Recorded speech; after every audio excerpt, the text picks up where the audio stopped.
para sa mga naghahanap po ng mabilis, mura at sikat na blockchain sa crypto space ngayon, imposibleng hindi mo marinig ang pangalang Solana. Pero ano nga ba talaga ang Solana? At bakit ito palaging laman ng mga usapan sa mga crypto community at saka social media platforms? Ngayong taon, mas lalo pong nagiging mainit ang usapan tungkol sa asset na ito dahil po sa dami ng mga bagong decentralized applications o dApps, mga meme coins at mga upgrades na nagaganap sa kanilang network.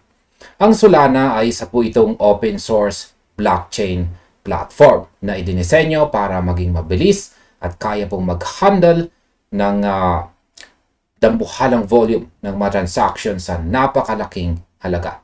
Kilala po ito sa tawag na Ethereum Killer dahil po sa kanilang bilis at efficiency na madalas ay nagiging problema sa ibang mga network.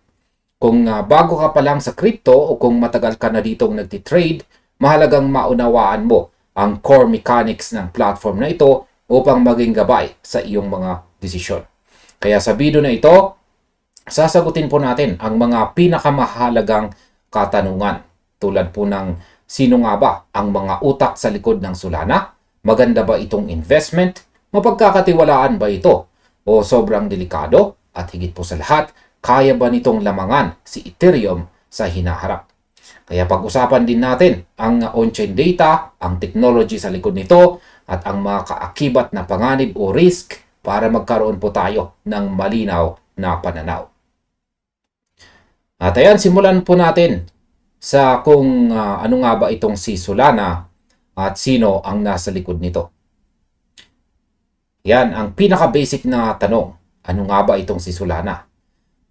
Ito po ay isang layer 1 blockchain na inilaunch noong taong nakalipas na 2020. Ang pangunahing pinagkaiba nito sa ibang networks ay ang kanyang consensus mechanism.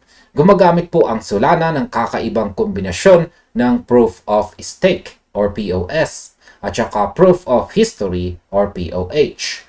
Ang Proof of History ay isa pong cryptographic clock na nagbibigay daan sa network na otomatikong malaman ang pagkakasunod-sunod ng mga transaction nang hindi na kailangang mag-antay ng kumpirmasyon mula sa lahat ng mga validators ng sabay-sabay.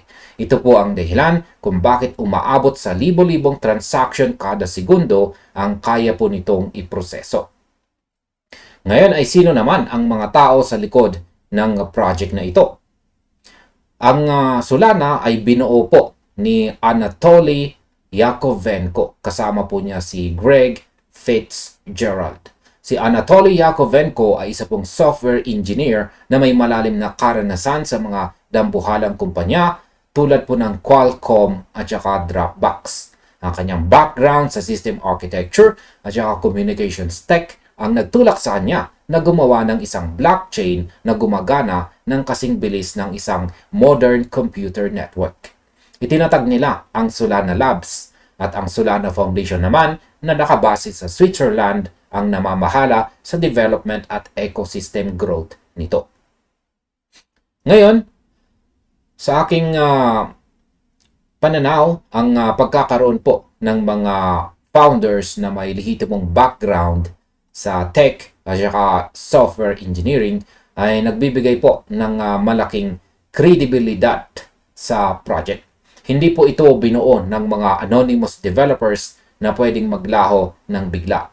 Ang Solana team ay patuloy po na nakikipag-ugnayan sa mga institution at developers upang mapalawak ang kanilang infrastructure na siyang nagiging dahilan kung bakit nananatili po silang top contender sa market.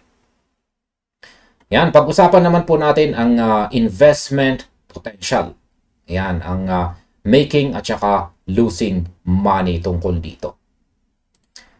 Ayan, dito po tayo sa isang napaka-interesting na tanong kung maganda nga bang investment itong si Solana. Pwede ka bang kumita ng pera dito o malulugi ka lang?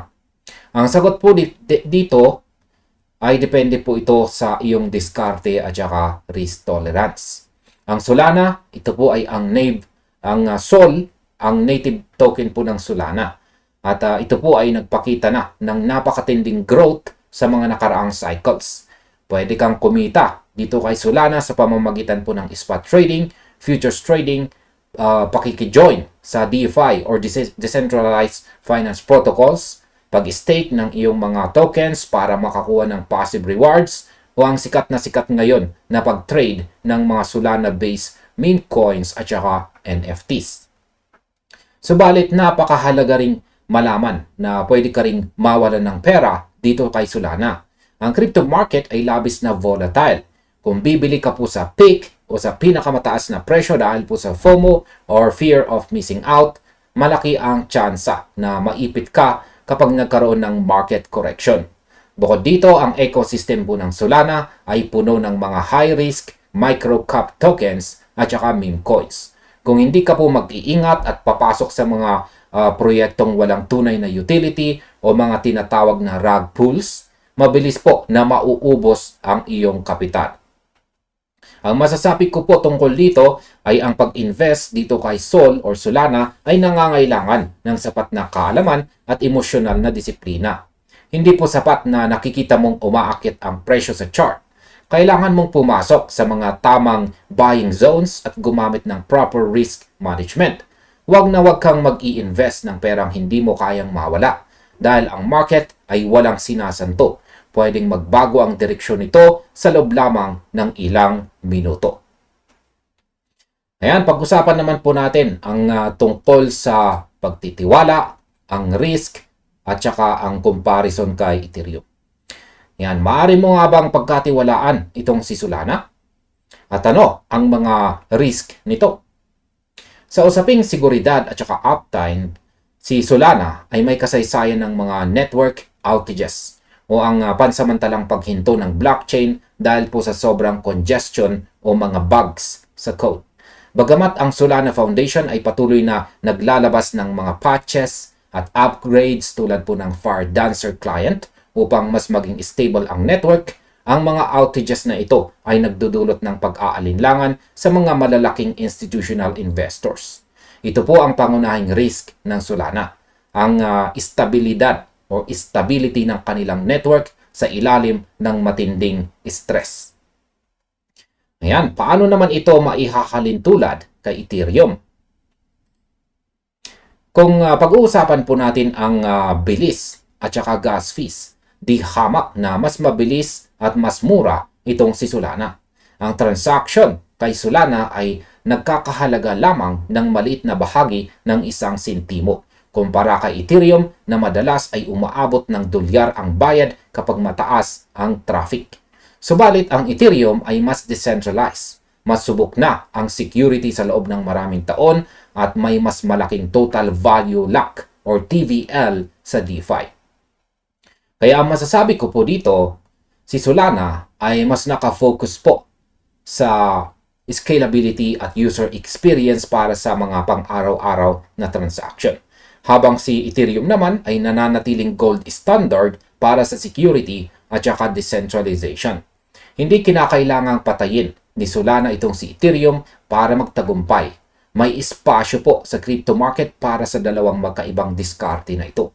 Ang pagpili kung alin ang mas maganda ay nakadepende po sa kung ano ang mas pinapahalagahan mo bilang isang investor. Bilis o subok na seguridad. Ayan. Pag-usapan naman po natin ang posibleng future ni Solana. Yan, ano nga ba ang posibleng hinaharap para kay Solana ngayon? Sa patuloy po na pag-unlad ng technology at mga dumarating na adoption ng Web3, si Solana ay nasa napakagandang position para maging pangunahing hub ng mga retail users. Ang pag-develop ng mga hardware devices tulad po ng Solana Saga Phone at ang patuloy po na integration ng mga malalaking payment processors ay nagpapakita na ang layunin ni Solana ay ang malawakang pang-araw-araw na paggamit. Kung magpapatuloy po ang kanilang ecosystem sa direksyong ito ng walang mga major network crashes, ang potensyal po ni Solana na maabot ang mga bagong milestone ay napakataas. Gayunpaman, ang kompetisyon po sa Layer 1 space ay patuloy na nagiging mahigpit at ang mga regulators ay mas lalo ring nagiging mahigpit pagdating po sa mga crypto assets. Ang masasabi ko naman tungkol dito ay ang pangmatagalang tagumpay ni Solana ay nakasalalay sa kakayahan ng kanilang development team na mapanatili po ang network stability habang dinadagsa ng milyong-milyong bagong users.